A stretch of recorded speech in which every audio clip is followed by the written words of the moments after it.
avec tout le respect que nous devons aux juges, nous disons que là aussi, nous ne sommes pas d'accord avec ça. Et c'est un jugement décevant.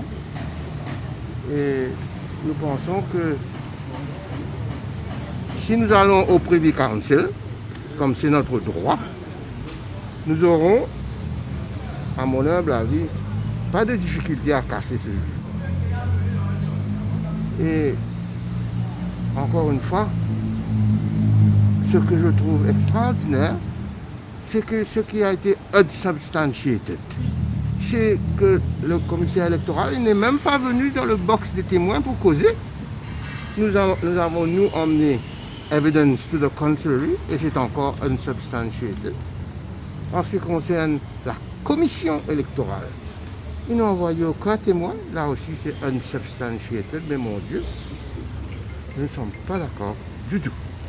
Voilà ma première réaction à chaud. Donc, nous allons nous asseoir, Adrien, Alexandre, Rajani, Robina et moi-même, nous allons étudier ce jugement dans le but de faire appel au Privy Council, parce que nous pensons que le jugement n'est pas acceptable. Et deuxièmement, nous allons revenir plus en détail sur les points du jugement. Nous allons faire une conférence de presse. Adrien va vous communiquer la date de la conférence et l'heure et l'endroit. Voici la mère. Je vous remercie. Donc, merci. Avant tout, laisse-moi remercier tous mes camarades qui nous débutent à côté avec moi dans sa bataille. Bien rappel à tous les Mauriciens qui nous emmènent le combat dans la Cour suprême. Nous finissons dans 21 jours le délai laquelle qui nous besoin préparer une pétition électorale. Nous finissons travail sans relâche avec le manque total, dans l'opacité totale, le manque d'informations qui pas fin communiquer par la commission électorale ou le commissaire électoral.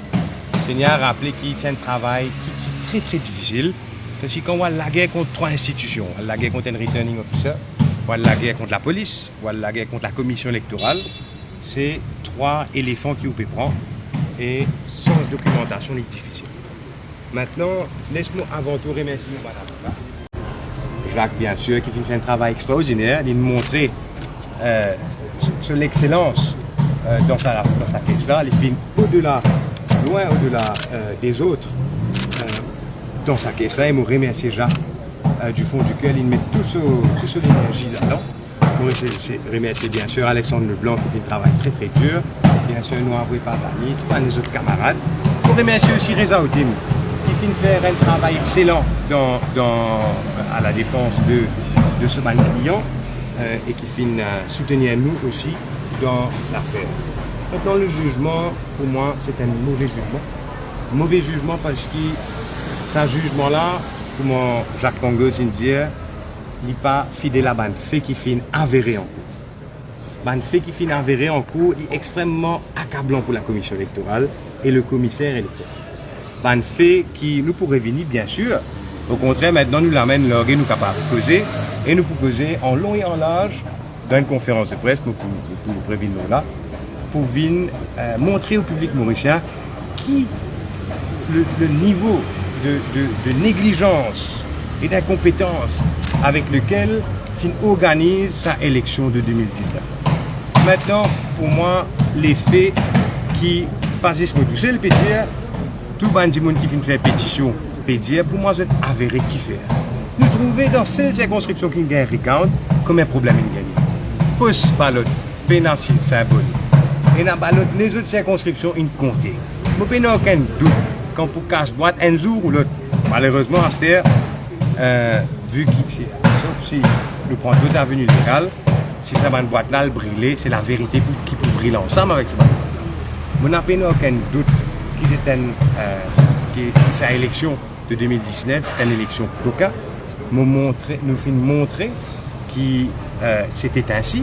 Nous finissons montrer en cours par un journaliste ici présent et nous pourrons revenir là.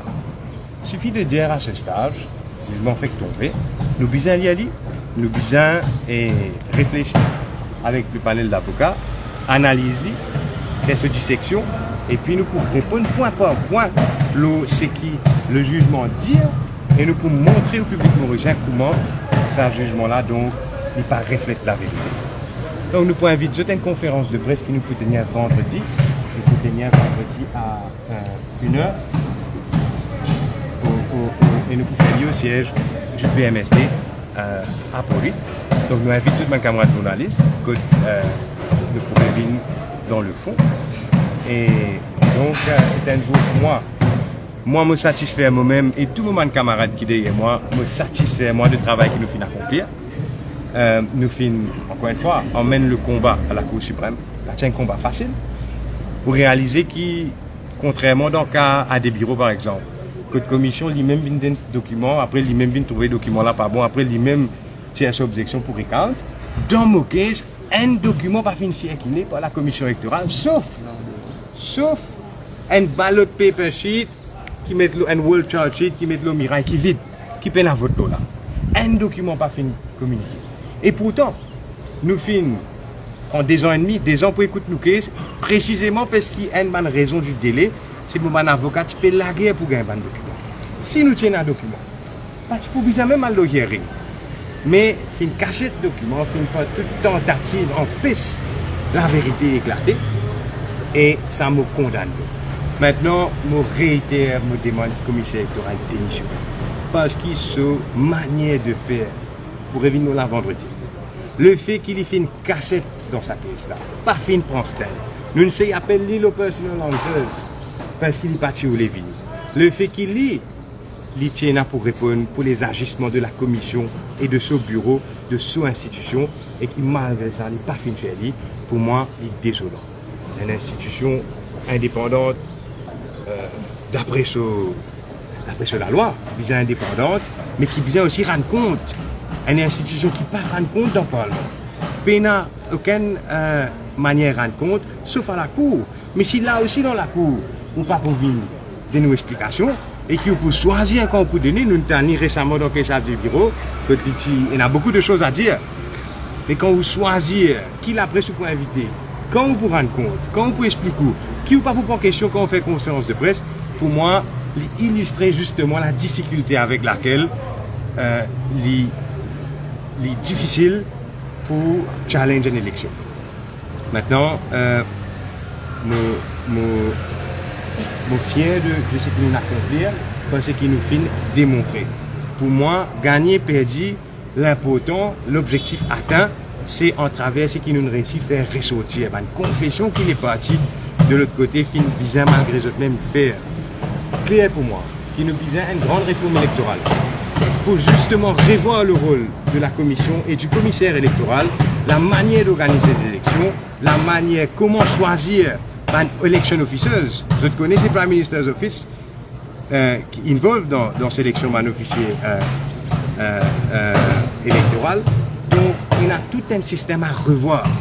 Et moi, d'autant plus motivé pour, ensemble avec mes camarades du parti, pour commencer à travailler sur nos réformes électorales, nos propositions. Et moi, profondément crois qu'il prochaine élection 2024, réforme électorale pour un plus grand thème de campagne, parce que c'est ça qui permet à un incompétent qui, aujourd'hui, nous connaît que ce été dans le Parlement, faire ce qu'il se peut faire. Et c'est ça qui permet dans la situation que nous nous retrouvons aujourd'hui, que la question du système électoral revient sur la table encore et encore, surtout vu la colère du peuple en ce moment. Donc vendredi, nous pouvons expliquer ça en détail. Merci.